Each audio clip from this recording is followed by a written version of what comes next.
Na primeira carta de Pedro, no capítulo 4, primeira carta de Pedro, capítulo 4, nós vamos ler do verso 7 até o verso 19, o final do capítulo 4 da primeira carta do apóstolo Pedro.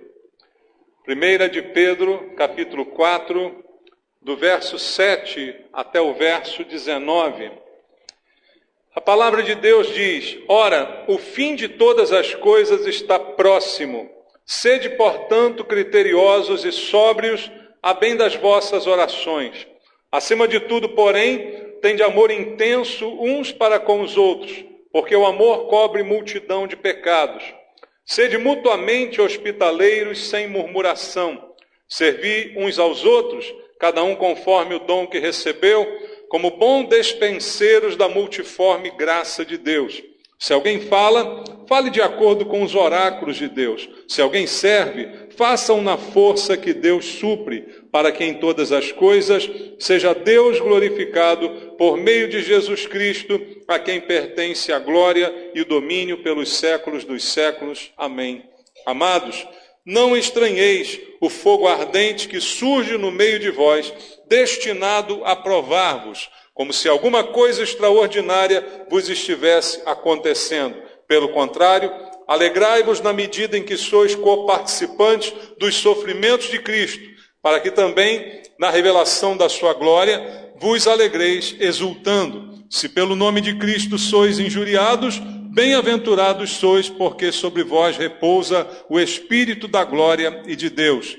Não sofra, porém, nenhum de vós como assassino, ou ladrão, ou malfeitor, ou como quem se intromete em negócios de outrem. Mas se sofrer como cristão, não se envergonhe disso, antes glorifique a Deus com este nome, porque a ocasião de começar o juízo pela casa de Deus é chegada. Ora, se primeiro vem por nós, qual será o fim daqueles que não obedecem ao Evangelho de Deus? E se é com dificuldade que o justo é salvo, onde vai comparecer o ímpio, sim, o pecador? Por isso também, os que sofrem segundo a vontade de Deus, encomendem a sua alma ao fiel Criador na prática do bem. Amém. Pai querido, obrigado por estarmos juntos mais uma vez, diante da Tua palavra, com o privilégio de poder lê-la, ouvi-la neste lugar, meditar sobre aquilo que o Espírito Santo deseja falar aos nossos corações. E é isso que nós desejamos, ouvir a voz do Espírito Santo. Nenhum de nós veio aqui interessado em ouvir a opinião dos homens, as doutrinas e filosofias desse mundo, mas sim a Tua palavra poderosa para mudar a nossa vida, sustentar-nos espiritualmente. Ela é o alimento do qual precisamos. E é isso que te pedimos essa manhã. Fala conosco, Senhor. Queremos ouvir a Tua voz. Usa a minha vida por graça e misericórdia. Unge-me com Teu Espírito para que eu seja capaz de ministrar a Tua palavra da maneira como Tu desejas. É o que eu te peço. Em nome de Jesus. Amém. Amados, estamos diante de um texto do apóstolo Pedro, na sua epístola à igreja, uma epístola universal, ou seja, destinada a todos os crentes em Jesus Cristo. E o apóstolo Pedro fala mais uma vez aqui a respeito do fim. Ele começa logo no versículo 7, dizendo: Ora, o fim de todas as coisas está próximo. Como já disse aqui algumas vezes, Pedro e os demais apóstolos viveram suas vidas na expectativa do fim. A igreja vive na expectativa do fim. Quando será o fim? Ninguém sabe. Não sabemos o dia nem a hora. Mas pelos sinais, por aquilo que podemos observar, notamos cada vez mais próximo esse momento. E esse já era o sentimento dos apóstolos naquele tempo. Já estavam na expectativa do fim de todas as coisas. Viviam nessa expectativa. Mas além disso, Pedro usa esta expectativa de fim, de tudo se completar, para orientar a igreja a maneira como ela deve viver nesses dias do final. Eu creio também que hoje estamos vivendo dias que se aproximam do final. Posso garantir que vai acontecer hoje ou amanhã? Evidentemente que não, mas a expectativa deve ser a mesma, a precaução deve ser a mesma, porque devemos estar preparados. Esta sempre foi a mensagem apostólica à igreja. Viviam na expectativa do fim e por isso deveriam estar sempre preparados, porque a iminência mostra que pode ser a qualquer momento e a qualquer tempo. Então Pedro, por causa desta expectativa, instrui a igreja e começa a falar sobre duas coisas importantes para a igreja em todos os tempos. A primeira delas, o serviço cristão. O cristão foi chamado por Deus para servir em amor, como ele vai aqui ilustrar. Mas também ele fala sobre um outro aspecto que não é muito agradável, que é a possibilidade do sofrimento. E parece estranho, né, que nós cristãos devamos viver enfrentando a possibilidade de sofrermos, pensando alguns que o evangelho poderia ser sinônimo de livramento de todo e qualquer sofrimento. Mas isso não é verdade, queridos. O evangelho é sinônimo de livramento do pecado, é sinônimo de livramento da morte provocada pelo pecado. E essa morte não é a morte física, mas é a morte eterna. É isso que o evangelho vem trazer, o livramento da condenação eterna, da segunda morte. Essa é a proposta do evangelho. Mas a vida está diante de nós com seus percalços e ela inclui momentos de sofrimento. E segundo diz o apóstolo Pedro, nós, por sermos cristãos, não estaremos isentos de enfrentar esses momentos de sofrimento. Aliás, queridos, o evangelho, ele é marcado pelo sofrimento. Quem foi o primeiro a sofrer no evangelho? Pensa comigo. Jesus. E sofreu a morte de cruz, sofreu a dor, sofreu a vergonha. Então começa o evangelho com sofrimento. Então isto não deve ser algo que nos assuste, porque também o Senhor Jesus sofreu em nosso lugar. O sofrimento do Pai que entregou seu próprio Filho, como diz a Bíblia, Deus amou ao mundo de tal maneira que deu seu Filho unigênito, para que todo aquele que nele crê não pereça, mas tenha vida eterna. Na vida do pai que ama entregar seu filho, provoca sofrimento. Para nos salvar, Deus sofreu.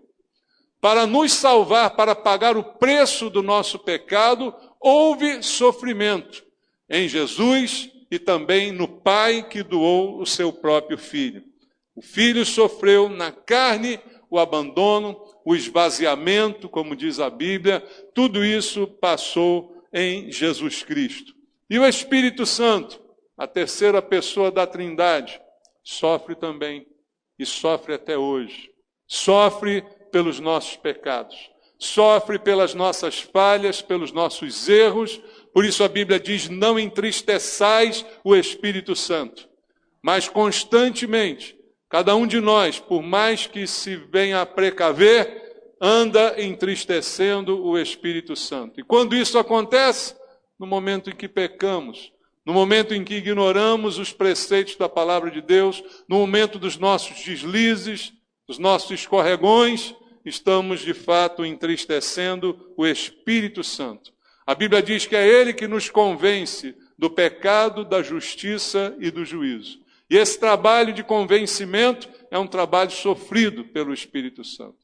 Porque tenta muitas vezes convencer a todos, mas nem todos se deixam convencer. Por isso muitos são chamados e poucos os escolhidos. E o Espírito Santo sofre para nos levar ao arrependimento. Perceba, queridos, que há um sofrimento do Pai, há o sofrimento do Filho, há o sofrimento do Espírito Santo.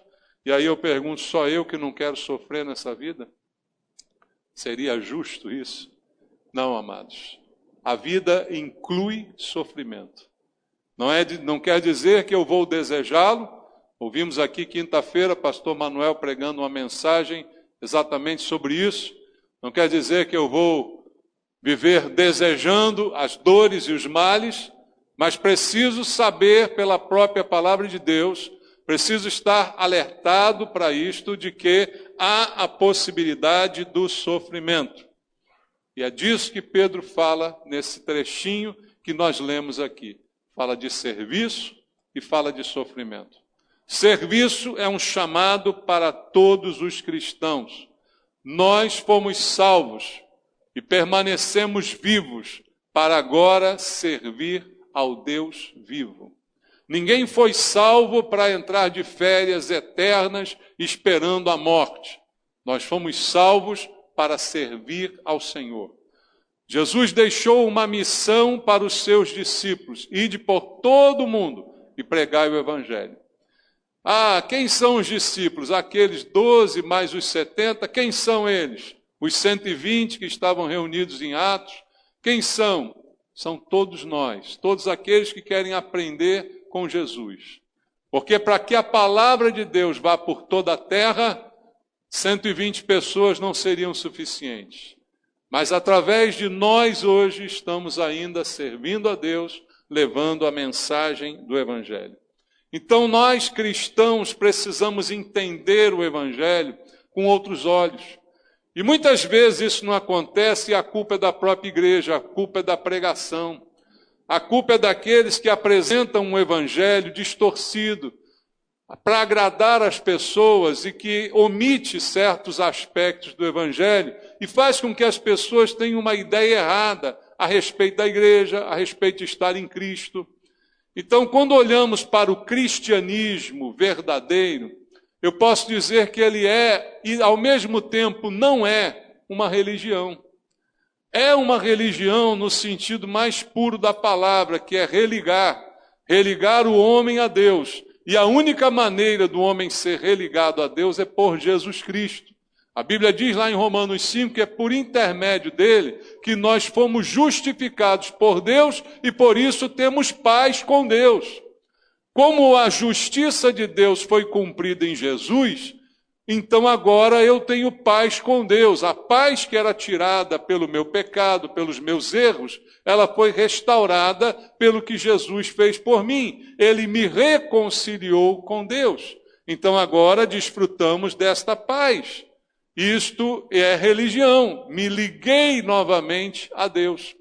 Mas ao mesmo tempo não é a religião no sentido pejorativo que nós estamos acostumados a ver, em que o homem faz determinadas práticas, determinados rituais, para aplacar a ira de um Deus que ele não conhece direito, com o qual não tem um relacionamento pessoal, vive uma prática religiosa que lhe dá um conforto para a sua mente, para o seu coração. Torna confortável a sua convivência, porque se acha uma pessoa religiosa, que pratica determinados preceitos de uma religião. Nesse sentido, o cristianismo não se aplica como religião, porque ele não vem para oferecer preceitos que possam trazer paz ao homem. O que traz paz ao homem é a certeza de que Jesus morreu pelos seus pecados e que agora ele não mais precisará prestar contas dos seus pecados, porque Jesus foi oferecido no seu lugar. Isso é o que traz paz com Deus e é isso que o cristianismo propõe. Então eu preciso pensar e refletir com os irmãos o porquê que eu frequento uma igreja. Por que nós estamos hoje aqui, essa manhã? É uma opção da minha parte? É uma alternativa? Eu escolhi passar a frequentar uma igreja, afinal de contas todo mundo tem que ter uma religião. Tem gente que pensa assim, né? Religião é uma coisa boa, acalma a gente. Então tem que ter uma. Eu escolhi a igreja evangélica, eu acho legal, tem um ambiente bacana, é menos formal, né? E N motivos que alguém poderia apresentar para estar aqui ou em outras igrejas essa manhã. Eu escolhi, é uma opção para a minha vida. Mas será que é isso que a Bíblia chama de fé em Jesus? É essa religião que foi proposta por Deus?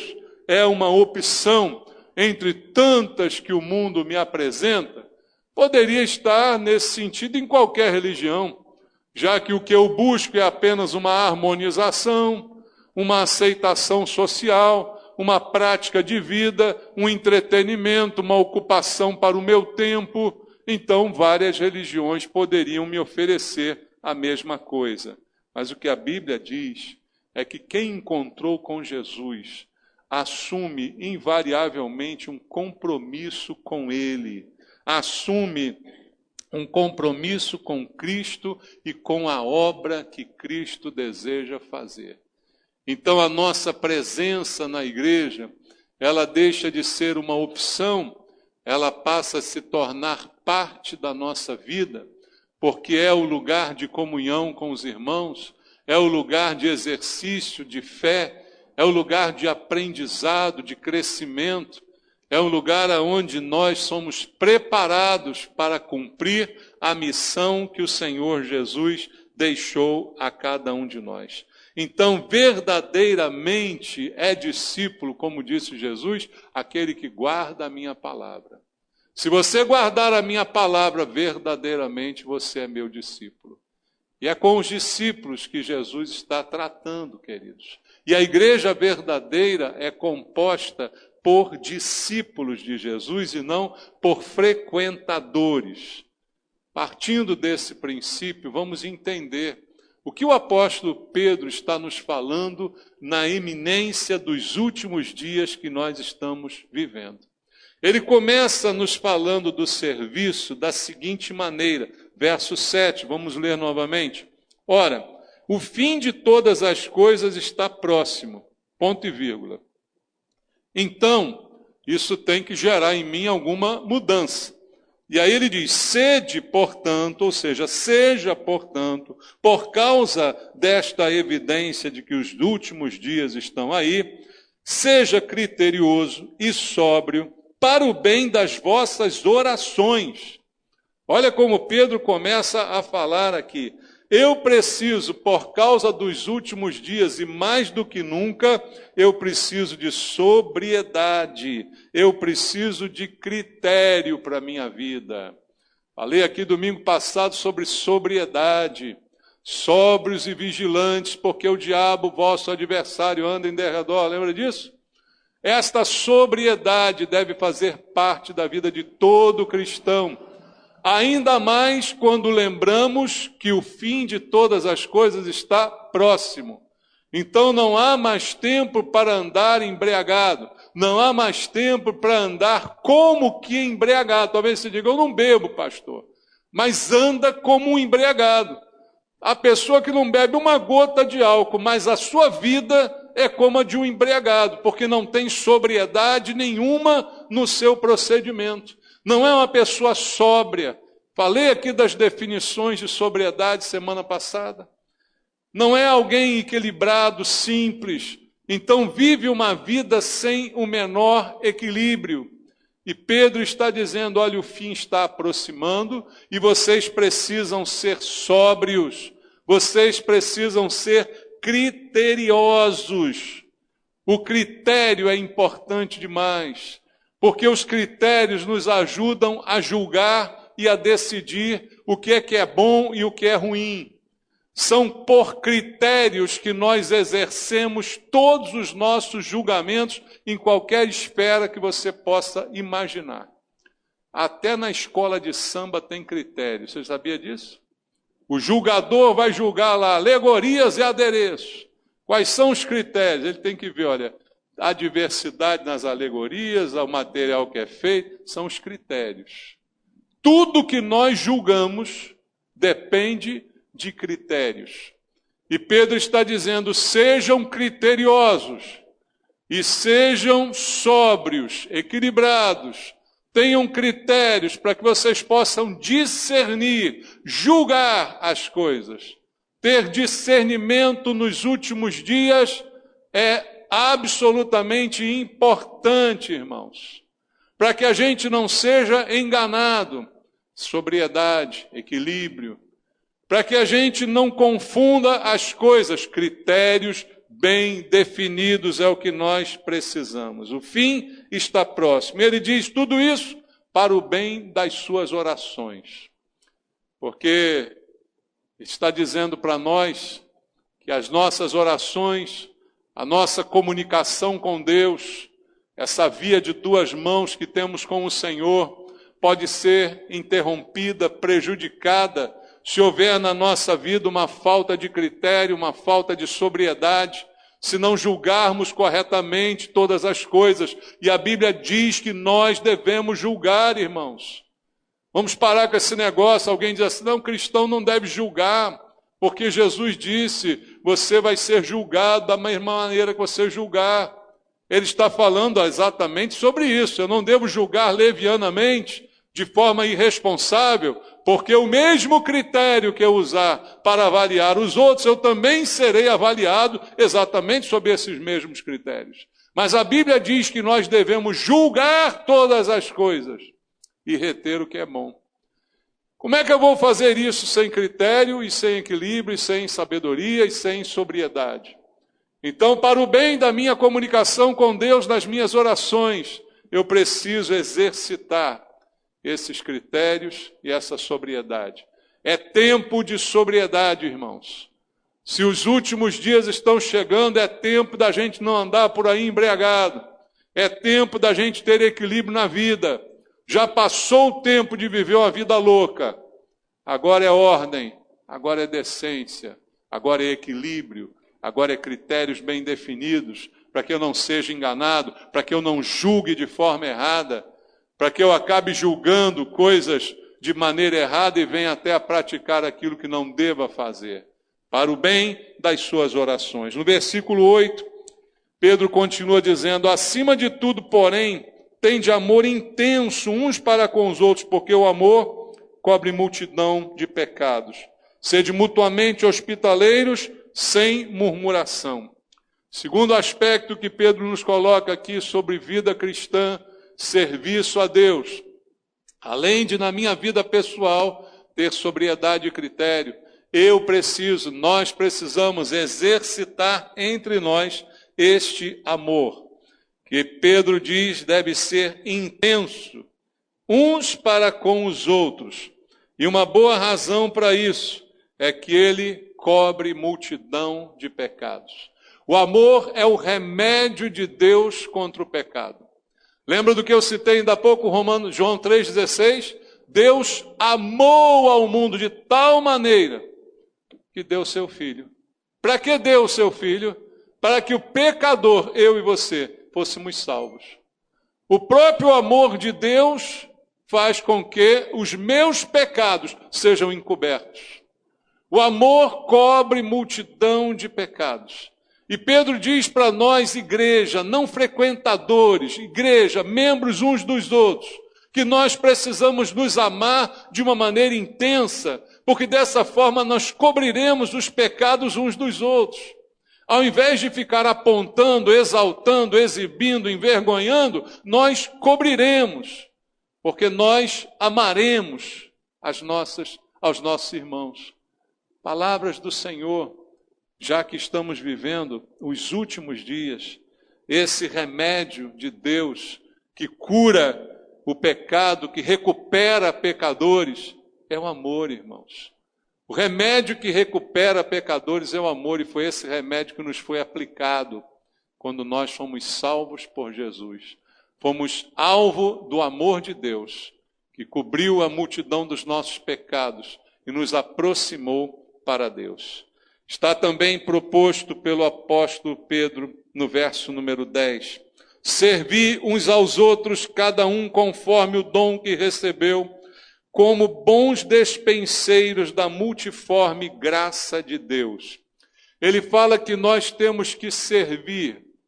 Falei aqui no início da mensagem. Ser cristão implica serviço cristão. Servimos a Deus. E aí todos nós concordamos com isso. Queremos servir a Deus. Alguns até gostam de ser chamados servos de Deus. Quem você é? Sou um servo de Deus. Que maravilha! É ótimo ser um servo de Deus. Mas Pedro está dizendo aqui que este meu serviço tem um aspecto um pouco maior do que apenas a Deus.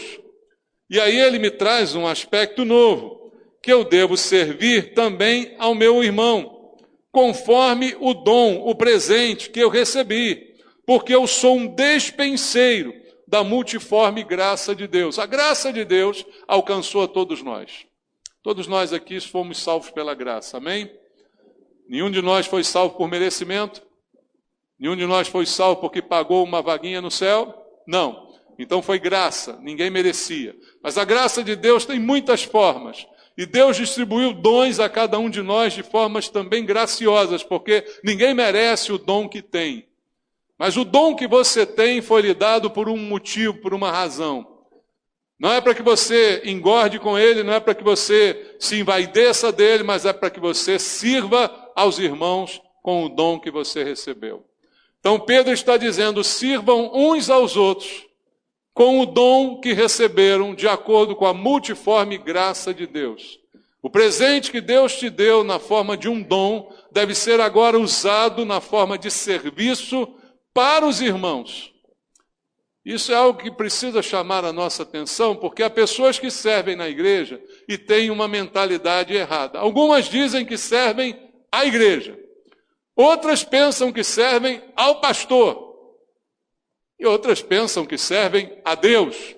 E outras pensam tudo isso ao mesmo tempo. Mas talvez muito poucos se lembrem de que quando você faz algo na igreja, você está fazendo pelo seu irmão. Você tem um dom na igreja, algum dom, você ensina, você é professor na escola bíblica, você é professor de crianças, você está servindo às crianças, você está servindo aos adultos, você está servindo a Deus através do que você faz para o seu irmão. Você recebeu de Deus uma voz maravilhosa, você canta no louvor. Você não está servindo a Deus, não está servindo ao pastor, não está servindo à igreja, você está servindo aos irmãos, através do dom que você recebeu de Deus. E assim, todos os demais que eu possa enumerar aqui, servem para a edificação do meu irmão. Serviços que fazemos uns para os outros. Veja, o apóstolo Paulo, ao falar sobre isso, na primeira carta dele aos Coríntios, no capítulo 12, ele diz assim no versículo 8 em diante: porque a um é dada mediante o Espírito a palavra de sabedoria, a outro segundo o mesmo Espírito a palavra do conhecimento, a outro do mesmo Espírito a fé, a outro do mesmo Espírito dons de curar, a outro operações de milagres, a outros profecia, a outro discernimento de espíritos, a um variedade de línguas e a outro capacidade para interpretá-las. Dons da multiforme graça de Deus. Não fala ele aqui de uma pessoa que faça isso tudo.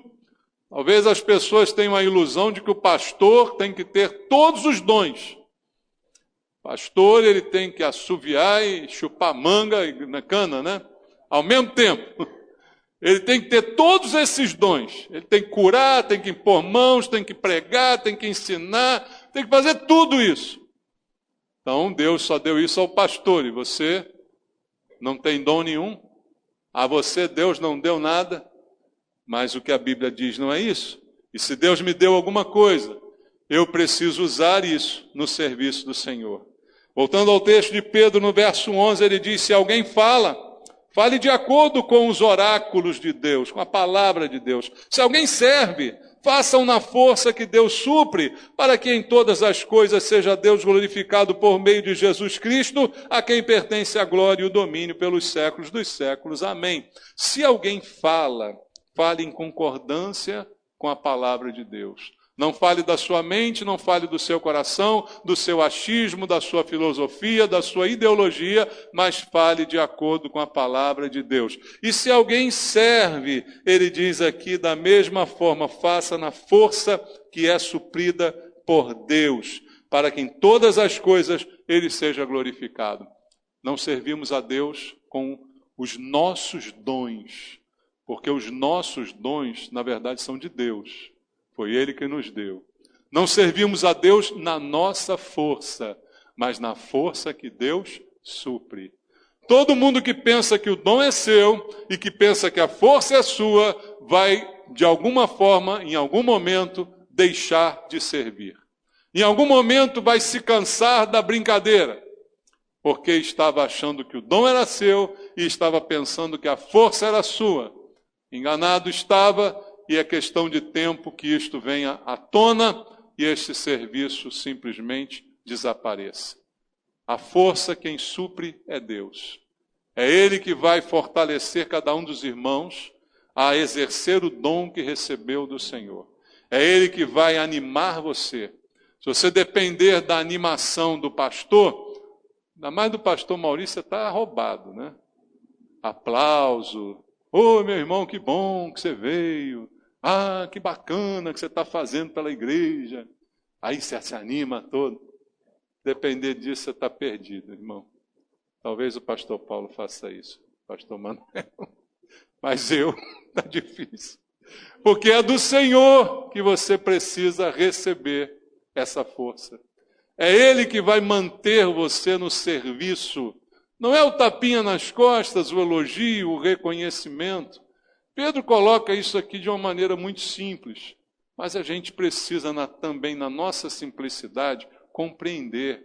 E aí começar a viver o que diz a palavra de Deus. Então Pedro, nesse início, ele disse, olha, o fim está próximo. Comecem a servir a Deus assim. Comecem a amar os irmãos. Comecem a viver com sobriedade, viver com equilíbrio. Tenham bons critérios para que vocês possam julgar todas as coisas e não serem enganados. Amem com intensidade. Cubram os pecados dos irmãos ao invés de publicá-los no Facebook. Escondam com amor. Amem de forma intensa. Trabalhem para o irmão. Exerçam seus dons com a força que vem do Senhor e não na força própria de cada um de vocês. Pedro já nos disse coisas maravilhosas, irmãos, para que a gente possa viver e servir a Deus como Deus deseja ser servido. Mas aí, a partir do versículo 12, ele vai falar do segundo assunto do texto que eu disse aqui na introdução. Ele vai começar a falar do sofrimento e da sua possibilidade. Ora, eu não quero sofrer. Ora, eu não entreguei a minha vida a Cristo para sofrer. Eu pensei que em Cristo todos os sofrimentos terminariam. Mas como eu disse a você no início, essa visão está errada. O Pai sofreu, o Filho sofreu, o Espírito Santo sofre até hoje, queridos. E há alguns sofrimentos que não serão evitados na nossa vida.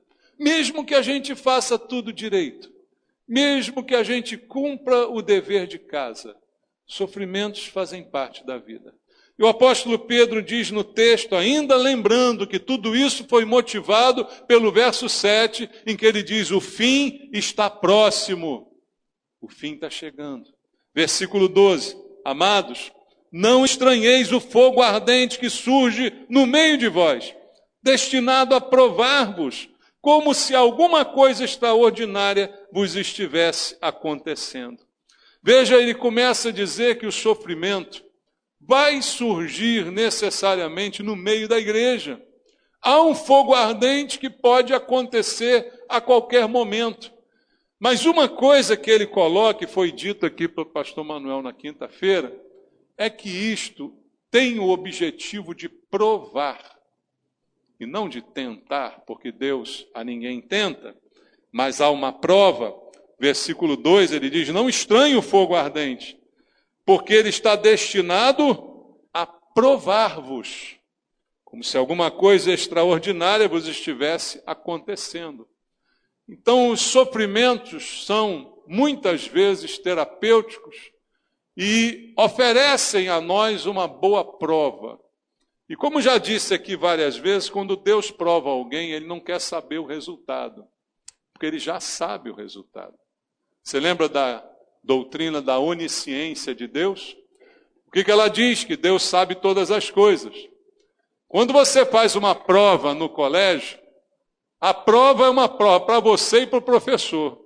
Nem tanto para o professor, que ele já sabe que você é um fracasso, já sabe que você vai tirar 0. né? O professor conhece o aluno. Mas, na verdade, ele está ali naquela expectativa. Será que ele vai melhorar? Será que ele tomou jeito e estudou para essa prova? E aí a prova ela é uma grande interrogação. Ela vai mostrar um resultado, tanto para o professor quanto para o aluno. Mas a prova que vem de Deus não é assim, porque Deus já sabe o resultado dela. A prova de Deus ela só revela algo para mim e não para Deus. Eu vou provar, porque agora eu vou ver se realmente esse cara é bom ou não é. Tem gente que confunde isso, até porque naquele texto famoso da prova de Abraão, né, há uma palavra dita ali em português, traduzida desta forma, para o entendimento, né, de que diz, agora sei que você realmente teme a Deus, né, como se Deus estivesse falando dessa forma a Abraão. Temos que entender isso de uma figura de linguagem. Porque Deus é onisciente. Ele não passa a saber de alguma coisa a partir de algum fato. Ele sempre soube de todas as coisas e sempre saberá. Senão ele não é onisciente. Então a prova não é para mostrar a Deus um resultado que ele não conhece, que pode até ficar surpreso. Poxa, você passou, meu filho. Não esperava, né? O professor às vezes fica surpreso, né? Aquele aluno totalmente bagunceiro, totalmente fora de tudo, né? Tira uma nota boa, já sei, colou, né? Colou, desgraçado. Então me surpreendeu. Mas com Deus não é assim, queridos. Deus já sabe o resultado, mas a prova é muito mais para mim, para que eu perceba o quão capacitado ou não estou. Mas Deus está dizendo através de Pedro que a gente não deve estranhar que um fogo ardente pode de repente surgir no meio da igreja. E ele está destinado a nos provar, como disse aqui o apóstolo Pedro, se eu permanecer fiel, eu sou aprovado. Qual é a prova em si? Qual era a prova de Abraão? Era fé. Amados, pensa no seguinte. A Bíblia diz, sem fé é impossível agradar a Deus. A fé é a única coisa que eu posso dar a Deus que Ele não pode produzir. Que Ele mesmo não pode ter. Porque qualquer outra coisa que eu dê a Deus, Deus já tem. Ou já fez, ou já criou, vai criar, Ele já sabe. Mas a fé, Deus reservou para nós o livre-arbítrio para decidirmos espontaneamente, cremos ou não cremos. Confiamos ou não confiamos. Então as provas que vêm de Deus vêm para provar a fé. Você realmente tem fé ou você apenas diz que tem fé? Ou você se comporta como quem tem fé há muitos anos, porque frequenta a igreja, mas na hora do fogo é que eu quero ver a sua fé. E aí a prova quando vem e a gente passa, aí a gente percebe, agora eu posso ver que eu sou um crente de verdade. Eu não estava brincando com a fé. Mesmo que tudo isso tenha acontecido comigo, eu continuo acreditando e confiando em Deus. Mesmo que todo esse sofrimento tenha chegado na minha vida, eu continuo afirmando Deus é bom. Lembra de Jó? O Senhor deu, o Senhor tirou, louvado seja o nome do Senhor. Então o meu Redentor vive, por fim se levantará, diz Jó no capítulo 19. Então a fé vai se revelar no momento da prova. Quando acontece a prova, aí eu mostro a fé. E a fé, ela vai dizer, a prova, na verdade, vai dizer, eu tenho ou não tenho? Permaneci fiel, fui aprovado. Não permaneci fiel, fui reprovado. Simples assim. Mas o sofrimento, ele existe, e ele está diante de nós. No versículo 13, Pedro continua dizendo, pelo contrário, alegrai-vos na medida em que sois coparticipantes dos sofrimentos de Cristo, para que também, na revelação da sua glória, vos alegreis exultando. E aí Pedro propõe uma das coisas mais difíceis, é que eu possa, de alguma forma, me alegrar com o sofrimento. Essa é difícil, né, irmãos? De alguma forma, me alegrar com algo que não me alegra nem um pouco. Com algo que me dói, que me machuca, que me aperta, mas de alguma forma exultar. E quando ele propõe isso, ele não propõe um delírio na mente da gente. Ele não propõe que a gente fique com a mente atordoada, sofrendo e dizendo paz e amor, está tudo bem. Não. Ele propõe que a gente olhe para alguém que sofreu. Alegrai-vos na medida em que sois coparticipantes dos sofrimentos de quem? Cristo. O que Pedro propõe é que quando eu estiver sofrendo, eu olhe para os sofrimentos de Cristo e saiba que ele sofreu muito mais do que eu, para que eu tivesse jeito, para que eu tivesse salvação, perdão e para que eu tivesse acesso à presença de Deus. Então ele diz, ele propõe, se alegre na medida em que você é coparticipante, para que também na revelação da sua glória, você também se alegre exultando. Porque da mesma forma que Cristo sofreu, ele também foi glorificado. Pedro também propõe que se nós sofrermos como cristãos e pudermos nos apoiar nos sofrimentos de Cristo, a mesma glória também estará sobre a nossa vida. Esse é o conforto, esse é o consolo que ele propõe, olharmos para Cristo e para aquilo que ele realmente sofreu por nós. E aí chega ao versículo 14, e ele faz uma observação. Se pelo nome de Cristo sois injuriados, bem-aventurados, felizes vocês são, porque sobre vocês repousa o Espírito da glória de Deus. Ele diz, olha, se o seu sofrimento é causado pelo seu envolvimento com o nome de Cristo, quantos aqui já sofreram porque se envolveram com Jesus, irmãos? Talvez no nosso país a realidade seja um pouco diferente, né? Em outros países há uma verdadeira perseguição. Quando você faz uma opção por Cristo, em alguns lugares até a família se volta contra a pessoa, ela é expulsa de casa, perde o sobrenome, e um monte de coisa acontece com ela. Aqui a gente talvez não tenha esses extremos, mas muitos de nós podem sofrer no momento em que se dizem, eu sou de Cristo. No momento que no seu trabalho você chega lá e diz assim, agora não faço mais isso porque eu sou de Cristo. E agora não entro mais nessa falcatrua porque eu tenho um compromisso com Jesus. Você vai sofrer consequências desse compromisso. E Pedro diz aqui, olha, se você é injuriado pelo nome de Cristo, você é feliz. E sobre você repousa o Espírito da glória de Deus. Glorie-se neste sofrimento, porque ele é um sofrimento por uma boa causa. É o sofrimento por Cristo. Se aqueles que ouviram a pregação do Evangelho no início não se dispusessem a sofrer pelo Evangelho, o Evangelho não tinha chegado até nós. Na primeira perseguição tinha acabado a igreja e hoje ninguém mais saberia quem foi Jesus Cristo. Se os primeiros cristãos não estivessem dispostos a sofrer, se eles quisessem apenas as campanhas que hoje estão nas igrejas, né? Vamos fazer aqui uma campanha, 7 quarta-feira, 7 sexta, 7, 13, 11, só número cabalístico, né? Tudo macumba evangélica.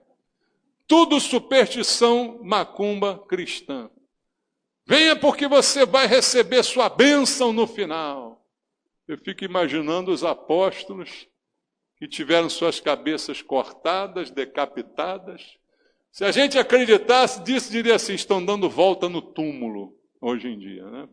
Estão se revirando, vendo a zona que estão fazendo na igreja do Senhor, oferecendo coisas que Deus nunca ofereceu, propondo práticas que Deus nunca propôs, e pior, enganando as pessoas, porque se naquele tempo isso acontecesse, a igreja não chegaria até hoje.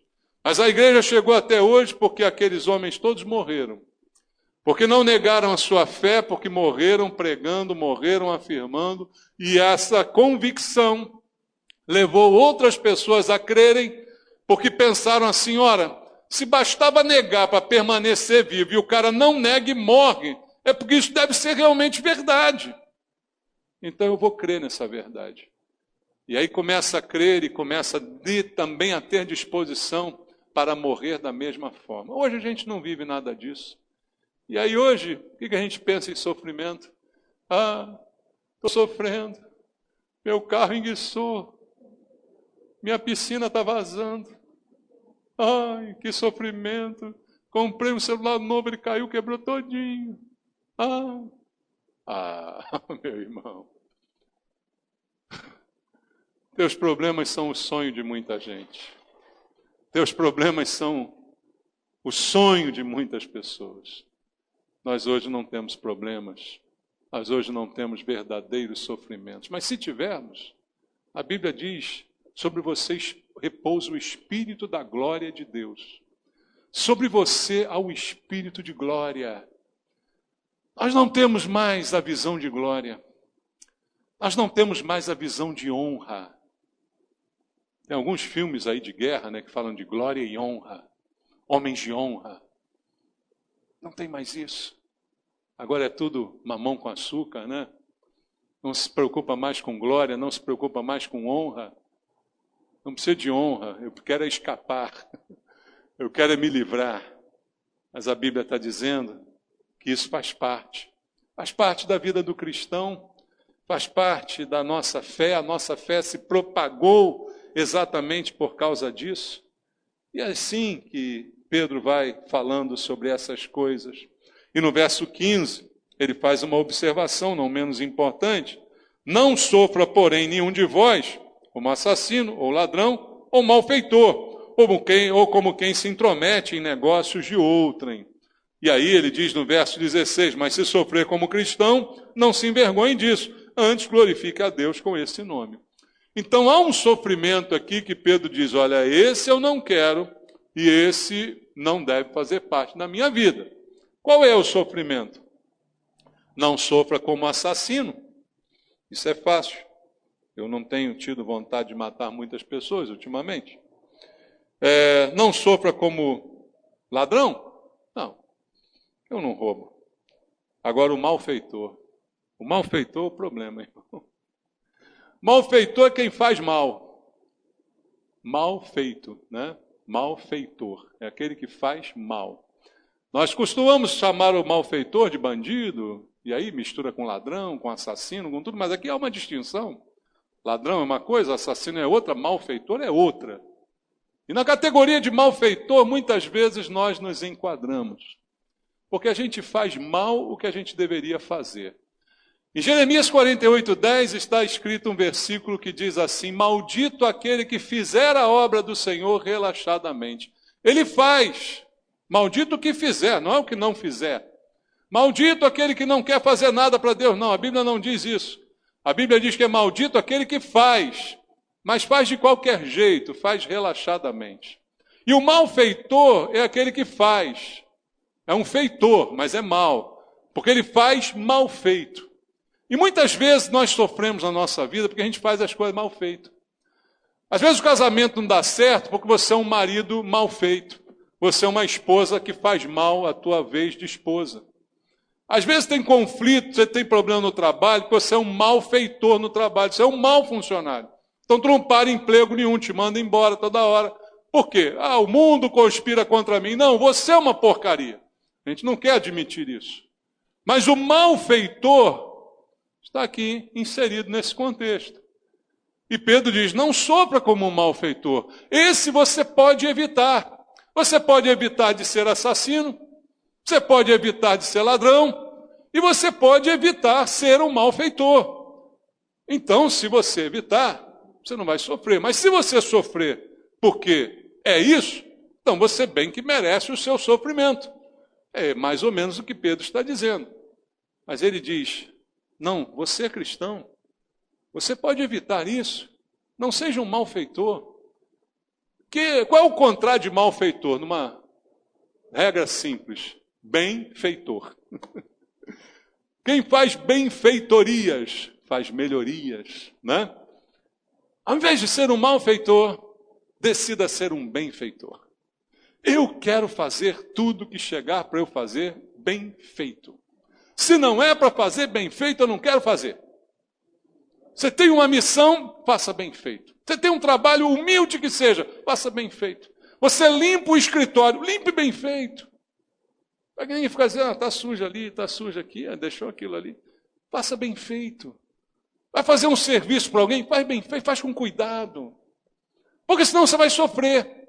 Vão te botar na justiça, vão te dar um tapa, sei lá. Vão te chamar de ladrão, vão te chamar de enrolão. E o que tem hoje de cristão assim, irmãos? Às vezes a gente pensa fazer, né? Algumas igrejas falam um classificado evangélico.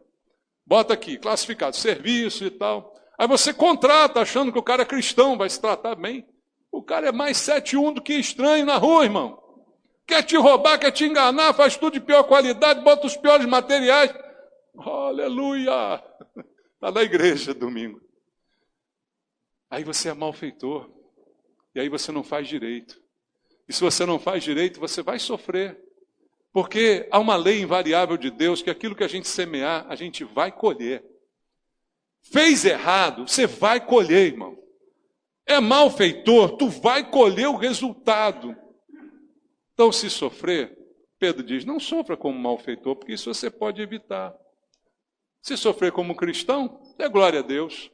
Mas sofrer como ladrão, sofrer como assassino, sofrer como quem engana os outros, sofrer como quem faz tudo mal feito, não, isso não é para você, isso não é para nós. A gente tem que ser de Deus. E quem é de Deus faz a coisa bem feita. Quem é de Deus faz com o melhor material, faz da melhor maneira, faz com mais empenho, faz com detalhes. Quem é de Deus faz o melhor serviço. Os nossos serviços tinham que ser os mais confiáveis do mundo. Mas, infelizmente, hoje tem empresa que não contrata quando diz que é cristão. Sabia disso? E agora? E agora, meu irmão, para terminar, ele continua dizendo no verso 17, porque a ocasião de começar o juízo pela casa de Deus é chegada. Ora, se primeiro vem por nós, qual será o fim daqueles que não obedecem o evangelho de Deus? E se é com dificuldade que o justo é salvo, onde vai comparecer o ímpio? Sim, o pecador. Duas perguntas que ele faz aqui. Eu não devo invejar o ímpio nem o pecador. Não posso invejá-lo. Mas uma coisa tenho que entender. A ocasião de começar o juízo é pela casa de Deus. O fim está próximo, mas o juízo começa aqui. Se primeiro vem por nós, qual será o fim daqueles que não obedecem o evangelho de Deus? É a pergunta de Paulo. Mas o juízo começa na igreja. Irmão, a igreja está precisando de juízo hoje em dia, sabe? Está precisando, porque tem muito joio e pouco trigo. Porque tem muito lobo e pouca ovelha. Muitos chamados, poucos escolhidos, já disse o Senhor. Mas a palavra de Deus, ela é clara. Se é com dificuldade que o justo é salvo, aonde vai comparecer o ímpio e o pecador? Nunca inveje um ímpio, nunca inveje um pecador. Se como cristão a vida está difícil, irmãos, imagina se você estivesse no mundo. Estava muito pior. Porque por mais que o mundo dê certo, por mais que o ímpio prospere, o seu final é o inferno. Aonde vai comparecer o ímpio, o pecador? Pergunta a palavra de Deus. Você sabe a resposta? Ele vai comparecer ao julgamento sem ter ninguém que o absolva. Sem ter ninguém que diga, esse é meu. Olhe para mim, não olhe para ele. Nós vamos estar no julgamento. Mas lá também vai estar Jesus, o nosso advogado. E quando for lida a acusação contra nós, Jesus vai levantar e vai dizer assim, eu já paguei por isso. Eu já recebi a culpa disto que é atribuído a essa pessoa. Mas o ímpio, quem vai comparecer no juízo por causa dele? Como vai viver o ímpio nesse momento? E por fim, no verso 19, por isso também, os que sofrem segundo a vontade de Deus, encomendem a sua alma ao fiel Criador na prática do bem. Só um detalhe, aos que sofrem segundo a vontade de Deus. E isso é algo muito difícil de entender. Como pode ser a vontade de Deus que eu passe por um sofrimento? Essa é a grande questão. Mas Pedro está dizendo que você sofre segundo a vontade de Deus. Porque Deus é soberano sobre todas as coisas. Porque Deus tem um controle sobre todas elas, e é por isso que todas elas cooperam para o bem daqueles que amam a Deus. E que foram chamados segundo o seu propósito. Mas o que Pedro está dizendo é que também os que sofrem segundo a vontade de Deus encomendam a sua alma ao fiel Criador na prática do bem. Sofrimento não nos tira da prática do bem. Sofrimento não muda a nossa vida em relação à nossa fé, não pode nos derrubar em relação àquilo que cremos. Faz parte da vida. Ninguém deseja, ninguém chama para si, mas se acontecer, serei provado. E se provado eu for, qual será o resultado da minha prova? Manterei a minha fé ou simplesmente abandonarei o meu Deus? Essa é a pergunta para nós. Deus está te chamando para servir, para amar e até para sofrer, se for preciso, mantendo a sua fé. Por quê? Porque o fim se aproxima, irmãos. E nesse momento de final, vamos ver quem crê e quem não crê. Vamos ver quem fica e quem não fica. Vamos ver quem permanece e quem não permanece. Provada será a vida de cada um de nós, a fé de cada um de nós. Que nós possamos ser aprovados em nome de Jesus. Amém? Oremos. Deus amado, tua palavra foi anunciada, nos falando coisas que muitas vezes não gostamos de ouvir, mas que são verdades. E segundo a tua palavra, a verdade liberta. Quando a conhecemos, verdadeiramente somos livres. Por isso eu te peço, liberta esta manhã. Qualquer um que estiver em engano, estiver em dúvida, que saia a dúvida para que entre a fé. A fé é a certeza e ela não admite espaço para a dúvida. Por isso, ó Deus, eu te peço, fortalece os meus irmãos, porque é chegada a última hora. Porque o fim está próximo, como disse Pedro, e mais próximo está agora do que na época que ele escreveu essas palavras. Eu te peço, ó Deus, fortalece a igreja, fortalece os irmãos na fé, na certeza, na convicção, para que não importa o que aconteça, a nossa fé não seja abalada. Não importa o que aconteça ao nosso redor, não importa o que aconteça conosco, a nossa fé não seja abalada.